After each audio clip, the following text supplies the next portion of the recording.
course, is also going to be the morale of the cadres. When we have the Congress in 2014 in introspection mode, now perhaps we will have them in a structural overhaul of sorts. But the booth-level management has been something that has been criticized for several years now. We were talking earlier about people who are personally big-headed. Now, typical in Indian history has been small kingdoms with one person who couldn't actually agree to cooperate with others. They couldn't form an empire and so on. Each small party is dominated by one person, but with very weak organization. And Narendra Modi may be big-headed, but he has a fantastic organization, and that's what makes BJP work. And as you were saying earlier, Amit Shah is right now thinking of how to win 2024. He doesn't rest; he immediately starts planning, and that kind of dedication the communists were supposed to have, they've lost it all. Is that perhaps what Rahul Gandhi has been thinking as well? You know, when Rahul Gandhi took over as General Secretary, he went on a, the votership campaign. I mean, and he wanted to get the, voters coming in. But then it stopped after that. See, they have not been able to build a cadre within the party. Right. And after he became president, he never talked about it. So they simply don't have the cadre on the ground. So that is where they fall flat in front of BJP, which is a really cadre-based party. And over the last 5 years, they built up a huge party, and I think it's the world's largest party. And from this day onwards, it's going to be all the more of an uphill task for the party to make sure that happens. Has seat seekers who join it at time of election, but they don't have a cadre. Right, but going off of that, and just to be fair to Rahul Gandhi, I think we've all kind of gone after his vote quite a bit. Just to be fair to Rahul Gandhi, I mean, for the sake of conversation, to be fair, to take a sports analogy, you can't be an Andy Murray in the age of Roger Federer, right? So, I mean, if you've got somebody on the ascendancy as Narendra Modi, he's a powerful man. He conducts himself in a certain way. He has got the people's backing, behind him quite clearly. Do you think that has also worked as a huge factor against the rise of Rahul Gandhi, or is all of it? Is he to blame for all of it? I mean, no, it's absolutely the factor, right? I mean, this is like going into the ring with Muhammad Ali or any other person with a 56-inch chest, right? That's an interesting analogy. You can debate whether swinging a punch at that guy, if you're Rahul Gandhi, is a good one. And I think the whole kind of Chowkidar thing was probably misguided. Here's the good news, though. Here's the really good news for Congress. It sometimes takes, to use a Barack Obama term, an absolute shellacking to bring a party to its senses, right? So that's the good news one. Good news two is there are any amount of examples of parties all around the world. The current example might be the Conservative Party in the UK that have near-death experiences, right? But the one thing that is irreplaceable is heritage. They have heritage. It doesn't blow up overnight. You could say they're gone forever. I doubt it very much. I'm with Lord Desai on this.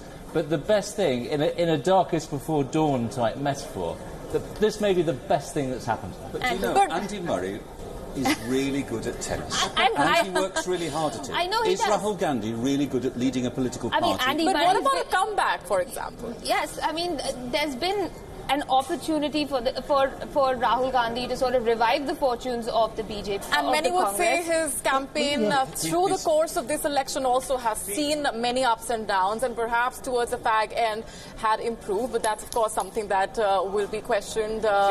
Given that he's not even till now, it's 5:30, he's still not publicly acknowledged the numbers that have come in so far. See, you gave a very good analogy. But the thing is that if you can't compete in that league, then why don't you sit out? But why are you entering the league? The man has been 15 years in Parliament. There is not a single bill attached to his name. Not a single achievement he could list in his CV. I mean, what has he done? Speaking of sports, I think it would have been true sportsmanship, sportsman spirit for him to actually come out and acknowledge the results. even if the Amethi figures have not gone his way so far, I mean, that's something that should have happened earlier in the day. Well, your attempt, to be fair to Rahul Gandhi, seems to have backfired a bit because we're having yet another... Well, I mean, we keep the conversation open. Francois Gauthier is raising his hand. He's obviously got something to say as well. I'm going to repeat what you said. To be fair to Rahul Gandhi, like his father, like his mother, he didn't really want to enter into politics. It was either fate or, people forced him, or his karma, or whatever you call it, To be fair to him, I don't think he's really happy into politics. He would rather be, I think he's happier in Europe. He keeps escaping to Europe, and he's got a girlfriend there, I believe, and he's happier there. He should, spend more time there. I don't want to have a personal remark coming, but that's not surprising. He could do India a great favor. He could do India a great favor. No, I just want to bring... I wrote a letter a while ago. I wrote a letter a while ago to address Rahul Gandhi, saying the finest sacrifice he could make for the country is quit politics. He didn't take my word for it. Now we don't know what he's thinking because we haven't heard from him yet either, and neither has the country. See, I just want to make a point. Elections are won by, especially in India, as far as my experience of covering elections is concerned, you have to be backed by very capable crack teams. There was this question also that why he didn't stitch the alliances which he should have.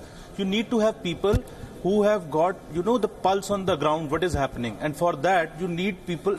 In 2004, Sonia Gandhi was able to do this because a lot of old guard was there who was connected to the ground and who could give the right kind of feedback.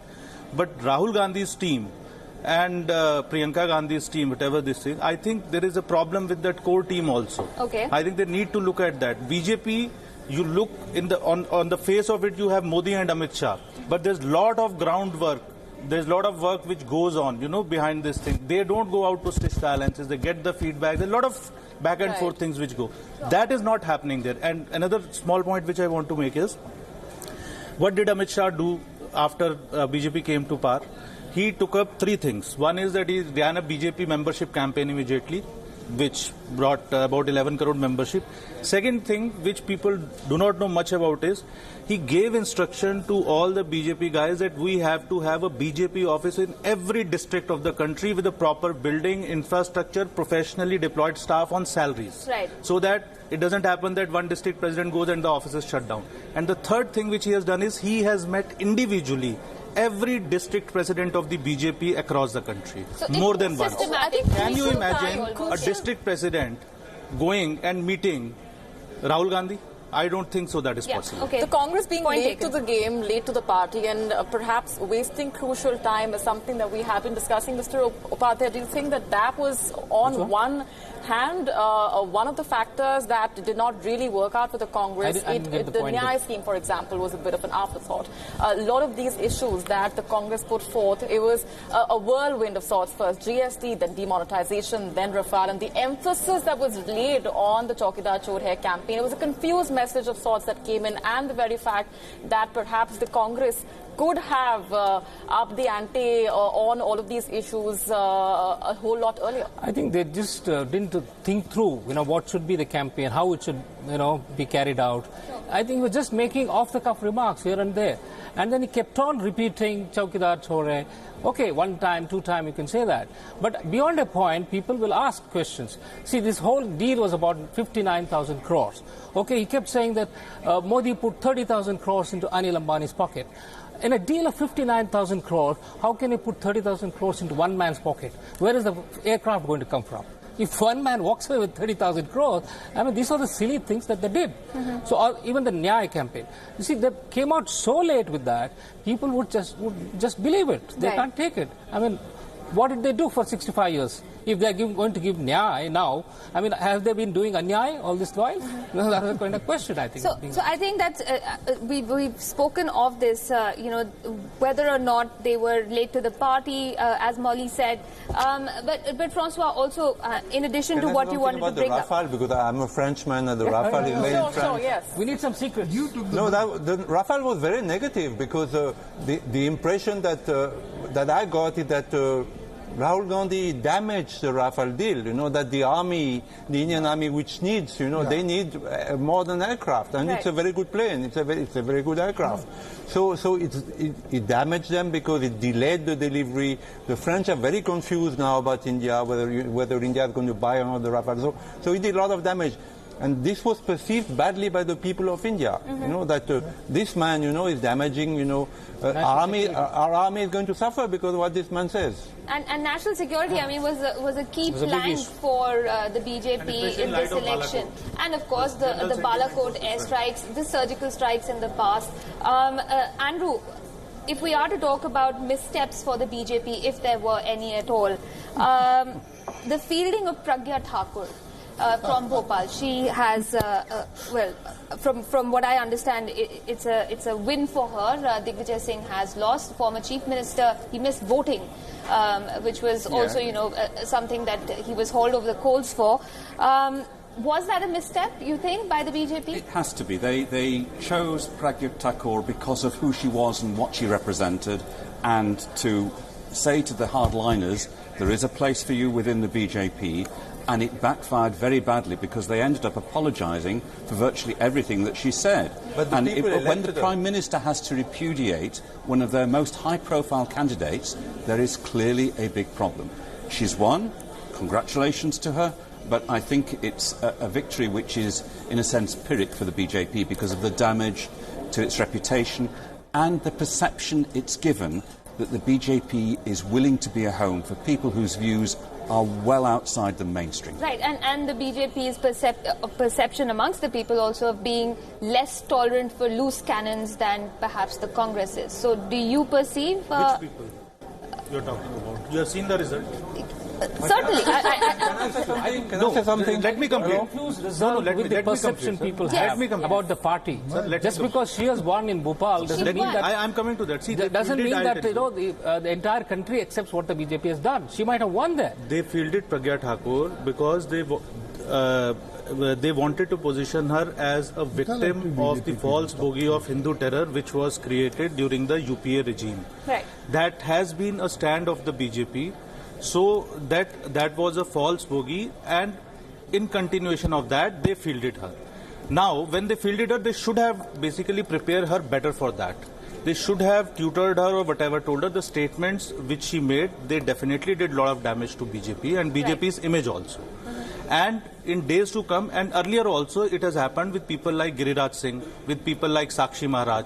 So, these are, as Lord Desai was saying earlier in the morning, that you always have some motor mouths in different political parties. They carry certain appeal, but there are political compulsions also because of which you feel.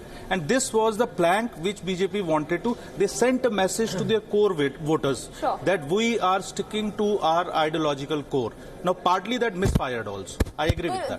The stance that it had taken following those statements as well is something that Francois has been talking about. Francois? No, apart from my case, which I'm not going to judge upon, I think what happened is that the Mahatma Gandhi, which is an icon, since 1947, and which the Congress has used extensively, has been put into question. And for me, there's a Frenchman who has written a book about the Mahatma Gandhi, a thick book. There are many aspects of the Mahatma Gandhi's life which have not been discussed. His sexuality, his relationship with Hitler, what he told the Jews, what he told the Ethiopians, So maybe it needs to be discussed today, and maybe this is an occasion to review. Before him, people like... Every country has icons, has, people who... are hands-off in many ways, if you know what I mean. I mean, Martin Luther King for the United States, and, there are certain people that the majority of your people do look up to because Mahatma Gandhi was held an iconic status for most Indians across the board. Lord Desai. But what's more, let me tell you, having spent a lot of time on this, Mahatma Gandhi has not only been criticized for many of these things, but he has confessed himself more sins than he committed.